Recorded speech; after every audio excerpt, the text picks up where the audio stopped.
la Sonacos Lindiane, une semaine pour descendre. Parce que 800 camions, comme il l'a dit, il y a un énorme camion. Une semaine à 10 jours pour descendre. Après, tu factures. Une semaine encore.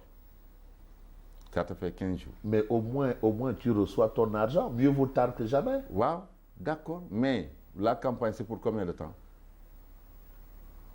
Tu as pris des prêts bancaires. C'est ça. C'est l'argent des banques qu'on a.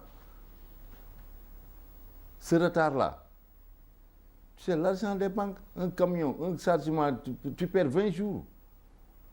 Dans un mois, tu ne peux pas faire 2 camions à 3. Mais est-ce que c'est suffisant pour dire que vraiment les choses vont à pas de caméléon? Mais c'est la vérité. Les choses à pas de caméléon, c'est la vérité. En lenteur, vraiment. Il y a aussi le problème des abattements, le problème de le rejet des camions. Il y a des gens, je ne sais pas d'où ils viennent. Ils viennent, un camion de 30 tonnes, tu prends 10 sacs, tu rejettes le camion. Pour dire qu'il y a du sable. Ils ne connaissent pas l'arachide. Tu vois la poussière, tu dis que c'est le sable.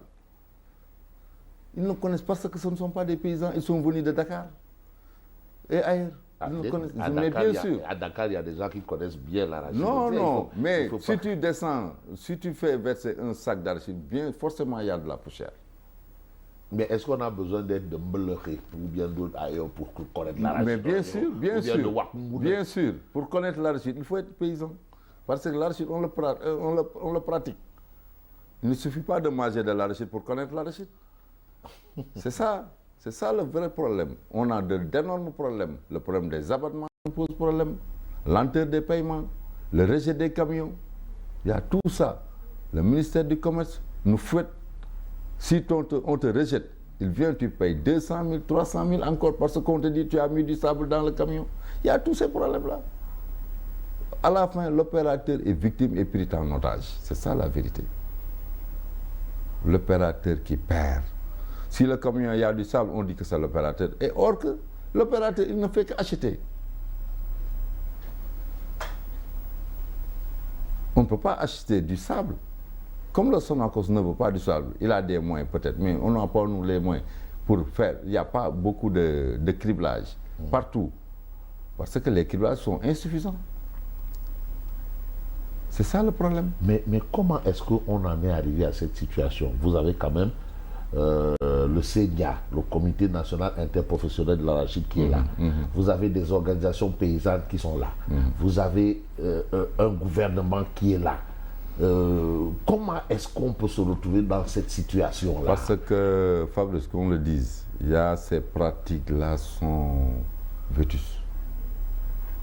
On doit faire comment dirais-je, les assises de l'arachide, réformer, revoir les pratiques et les organisations. C'est ça le problème. Il y a beaucoup d'organisations qui sont là, c'est des organisations budgétaires, je ne sais pas. C'est ça le problème. C'est ça. Mais on parle de beaucoup d'organisations affairistes aussi dans le monde paysan. Voilà, c'est ça. Ouais, est-ce que la vôtre n'en fait pas partie? Non, moi je ne connais pas le ministre. Je ne connais pas le ministre du Commerce, je ne connais personne. Ouais, mais est-ce qu'eux, ils vous connaissent aussi? Parce que moi je ne fais que, je vois par la voie administrative. Je suis allé au ministère du Commerce. Je suis allé au ministère du Commerce au niveau local, il me connaît, au niveau de la région. Je les connais d'ailleurs. C'est des gens qu'on travaille avec, vraiment, on a un bon terme au niveau de la Côte. Mais au niveau de Dakar, je veux dire, au niveau du ministère du Commerce, au niveau du ministère de l'Agriculture, moi, en tant que président, j'ai écrit avec des preuves à l'appui, accusé de réception, pour demande de semences, pour montrer que notre organisation existe et tout ça, tout ce qui est faisable avec le DER de Kaolack, depuis 2 ans, on jette ça aux poubelles. Ils veulent que des politiciens qui viennent au bord des bureaux et avoir des relations. Il y a un deal. Non, ça, je ne peux pas. Il y a un deal dans l'arachide. Mais bien sûr, c'est ça qu'on dit. Donc il y a des dealers. Mais bien sûr, parce que si on convoque des gens et on laisse les autres, et on sait que nous, s'ils venaient à Kaolack, ils demandent de faire un porte-à-porte ou bien un micro-trottoir, ou bien on demande de convoquer, chaque instance convoque, on va voir. Mais oui, mais le Premier ministre a convoqué les gens quand même qui sont représentatifs. D'accord, le Premier ministre a été...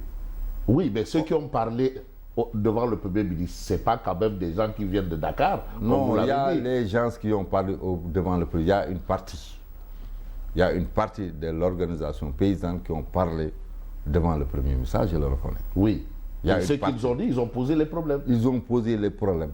Mais le vrai problème, ils ne l'ont pas touché. Le vrai problème, c'est le manque d'argent, lenteur des paiements, les abattements, le rejet des camions. C'est ça le vrai du problème. Et ils n'en ont pas parlé. Mais ils ne l'ont pas touché. Comme il y a aussi le problème de l'exportation qu'on doit ouvrir le plus rapidement possible. Non, mais je crois qu'il y a une organisation qui prend en charge les exportations dont le président a pris la parole. Oui, Copega. Copega, oui. Oui, Habib Thiam a fait son devoir. Depuis un mois, il a sonné toutes les chaînes de télé pour les avertir et pour les dire ce qu'il devait faire. Mais il parlait à des gens sourds. C'est ça le problème. Habib a fait tout ce qu'il devait faire. Si on l'écoutait, on ne serait pas là. C'est ça le problème. Mais finalement, ils ont levé la taxe au kilogramme à l'export. Donc, le problème ne devrait plus se poser. Ce n'est pas le problème du taxe. Le problème est quand on ouvre l'exportation. Ça doit se faire ici et maintenant. Merci beaucoup. Dans les meilleurs délais. Parce que tu vois la pluie là. Ça vient.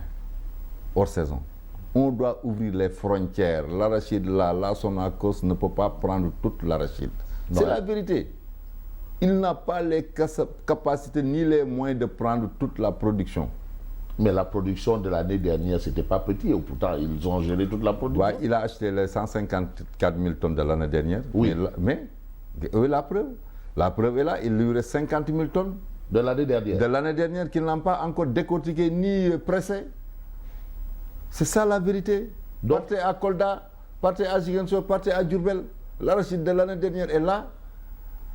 C'est ça. On n'a rien contre la Sonacos, mais il prend ce qu'il peut utiliser et le reste, il le laisse. Mais si vous devriez attendre que la Sonacos prenne d'abord les 450 000 tonnes, est-ce que l'exportation, ce sera pour demain la veille aussi? Si on attend que la Sonacos achète les 450 000, il n'y aura pas d'exportation. Il n'y aura pas d'exportation. Avec le système que la Sonacos travaille, il ne peut pas acheter 450 000 tonnes à 3 mois. Comment ça? C'est impossible. Il ne peut pas le faire. C'est impossible. C'est ça la vérité. Il ne peut pas acheter 450 000 tonnes en 3 mois. Mais son DG a dit que c'est faisable. Mais on est à un mois. Il a acheté 60 000 tonnes, il l'a dit. Oui. Dans un mois encore 60 000 tonnes. Non, mais oui. Là, comment il peut acheter 250 000 tonnes? Fabrice, soyez sérieux. 450 000 tonnes, ce n'est pas petit. On ne peut pas acheter 450 000 tonnes d'arachide